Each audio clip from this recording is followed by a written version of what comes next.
ಆಂಜನೇಯನ ಜನ್ಮಸ್ಥಳ ಅಂಜನಾದ್ರಿ ಬೆಟ್ಟ. ನಮಸ್ಕಾರ ಸ್ನೇಹಿತರೆ. ಇಂದು ನಾವು ಭೇಟಿ ನೀಡುತ್ತಿರುವುದು ಕೇವಲ ಒಂದು ಸುಂದರವಾದ ಬೆಟ್ಟವಲ್ಲ, ಇದು ಭಕ್ತಿಯ, ಇತಿಹಾಸದ ಮತ್ತು ಪುರಾಣದೊಂದಿಗೆ ಸಂಬಂಧ ಹೊಂದಿರುವ ಪವಿತ್ರ ಕ್ಷೇತ್ರ. ಹೌದು ಸ್ನೇಹಿತರೆ, ಇದು ಹನುಮಂತನ ಜನ್ಮಸ್ಥಳವೆಂದು ನಂಬಲಾಗುವ ಅಂಜನಾದ್ರಿ ಬೆಟ್ಟ. ಅಂಜನಾದ್ರಿ ಬೆಟ್ಟವು ಕರ್ನಾಟಕದ ಕೊಪ್ಪಳ ಜಿಲ್ಲೆಯ ಗಂಗಾವತಿ ಸಮೀಪದಲ್ಲಿ ಹಂಪಿಯ ಐತಿಹಾಸಿಕ ಪ್ರದೇಶದ ಹತ್ತಿರದಲ್ಲಿದೆ. ದೂರದಿಂದ ನೋಡಿದಾಗ ಸಾಮಾನ್ಯ ಬೆಟ್ಟದಂತೆ ಕಾಣುವ ಈ ಸ್ಥಳಕ್ಕೆ ಬಂದಾಗ ಮಾತ್ರ ಇಲ್ಲಿನ ಶಾಂತಿ, ಪ್ರಕೃತಿ ಮತ್ತು ಭಕ್ತಿಯ ವಾತಾವರಣ ಎಷ್ಟು ವಿಶೇಷ ಎಂಬುದು ಅನುಭವವಾಗುತ್ತದೆ. ಪ್ರತಿ ವರ್ಷ ಸಾವಿರಾರು ಭಕ್ತರು ಮತ್ತು ಪ್ರವಾಸಿಗರು ಈ ಪವಿತ್ರ ಸ್ಥಳಕ್ಕೆ ಭೇಟಿ ನೀಡುತ್ತಾರೆ. ಪುರಾಣಗಳ ಪ್ರಕಾರ ಈ ಬೆಟ್ಟಕ್ಕೆ ಅಂಜನಾದ್ರಿ ಎಂಬ ಹೆಸರು ಬರಲು ಪ್ರಮುಖ ಕಾರಣ ಅಂಜನಾದೇವಿ. ಅಂಜನಾದೇವಿಯ ಪುತ್ರನಾದ ಹನುಮಂತನು ಈ ಪ್ರದೇಶದಲ್ಲಿ ಜನಿಸಿದನೆಂಬ ನಂಬಿಕೆಯಿದೆ. ಅದಕ್ಕಾಗಿಯೇ ಈ ಬೆಟ್ಟವನ್ನು ಆಂಜನೇಯನೊಂದಿಗೆ ಸಂಬಂಧ ಹೊಂದಿರುವ ಅತ್ಯಂತ ಪವಿತ್ರ ಸ್ಥಳಗಳಲ್ಲಿ ಒಂದಾಗಿ ಭಕ್ತರು ಕಾಣುತ್ತಾರೆ. ಭಗವಾನ್ ಶ್ರೀರಾಮನ ಪರಮ ಭಕ್ತನಾದ ಹನುಮಂತನ ಧೈರ್ಯ, ಶಕ್ತಿ ಮತ್ತು ಭಕ್ತಿಯ ಸಂಕೇತವನ್ನು ಈ ಸ್ಥಳ ನೆನಪಿಸುತ್ತದೆ. ದೇವಾಲಯವನ್ನು ತಲುಪಲು ಬೆಟ್ಟದ ಮೆಟ್ಟಿಲುಗಳನ್ನು ಹತ್ತಬೇಕು. ಮೇಲಕ್ಕೆ ಹತ್ತುತ್ತಾ ಹೋದಂತೆ ಪ್ರತಿಯೊಂದು ಹೆಜ್ಜೆಯ ಜೊತೆಗೆ ಭಕ್ತಿಯ ಅನುಭವವೂ ಹೆಚ್ಚಾಗುತ್ತದೆ.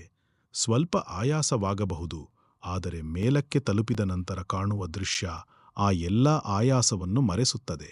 ಸುತ್ತಲೂ ಕಾಣುವ ಸುಂದರವಾದ ಬೆಟ್ಟಗಳು, ಪ್ರಕೃತಿಯ ಅದ್ಭುತ ನೋಟ ಮತ್ತು ವಿಶಾಲವಾದ ಪ್ರದೇಶ ನಿಜಕ್ಕೂ ಕಣ್ಣಿಗೆ ಹಬ್ಬ. ಬೆಟ್ಟದ ಮೇಲಿರುವ ಹನುಮಂತನ ದೇವಾಲಯದಲ್ಲಿ ಭಕ್ತಿಯಿಂದ ದರ್ಶನ ಪಡೆಯಬಹುದು. ಇಲ್ಲಿನ ಶಾಂತವಾದ ವಾತಾವರಣ ಮತ್ತು ಮೇಲಿನಿಂದ ಕಾಣುವ ಅದ್ಭುತ ದೃಶ್ಯ ಮನಸ್ಸಿಗೆ ಒಂದು ವಿಭಿನ್ನವಾದ ನೆಮ್ಮದಿಯನ್ನು ನೀಡುತ್ತದೆ. ವಿಶೇಷವಾಗಿ ಬೆಳಿಗ್ಗೆ ಅಥವಾ ಸಂಜೆ ಸಮಯದಲ್ಲಿ ಇಲ್ಲಿನ ವಾತಾವರಣ ಮತ್ತು ನೋಟ ಇನ್ನಷ್ಟು ಸುಂದರವಾಗಿರುತ್ತದೆ. ಇದು ಕೇವಲ ದೇವಸ್ಥಾನದ ಭೇಟಿ ಮಾತ್ರವಲ್ಲ, ಭಕ್ತಿ, ಪ್ರಕೃತಿ ಮತ್ತು ಇತಿಹಾಸವನ್ನು ಒಟ್ಟಿಗೆ ಅನುಭವಿಸುವ ಒಂದು ಸುಂದರ ಪ್ರಯಾಣ. ಹಂಪಿ ಪ್ರವಾಸಕ್ಕೆ ಬಂದಾಗ ಅಂಜನಾದ್ರಿ ಬೆಟ್ಟಕ್ಕೆ ಭೇಟಿ ನೀಡುವುದನ್ನು ತಪ್ಪಿಸಿಕೊಳ್ಳಬೇಡಿ. ಹನುಮಂತನ ಭಕ್ತರಾಗಿರಲಿ ಅಥವಾ ಪ್ರಕೃತಿ ಪ್ರಿಯರಾಗಿರಲಿ, ಈ ಸ್ಥಳದ ಅನುಭವ ಖಂಡಿತವಾಗಿಯೂ ನಿಮ್ಮ ನೆನಪಿನಲ್ಲಿ ಉಳಿಯುತ್ತದೆ. ಜೈ ಶ್ರೀರಾಮ್, ಜೈ ಹನುಮಾನ್. ಈ ವಿಡಿಯೋ ನಿಮಗೆ ಇಷ್ಟವಾಗಿದ್ದರೆ ಲೈಕ್ ಮಾಡಿ, ಶೇರ್ ಮಾಡಿ ಮತ್ತು ನಮ್ಮ ಚಾನಲ್ ಅನ್ನು ಸಬ್ಸ್ಕ್ರೈಬ್ ಮಾಡಿ.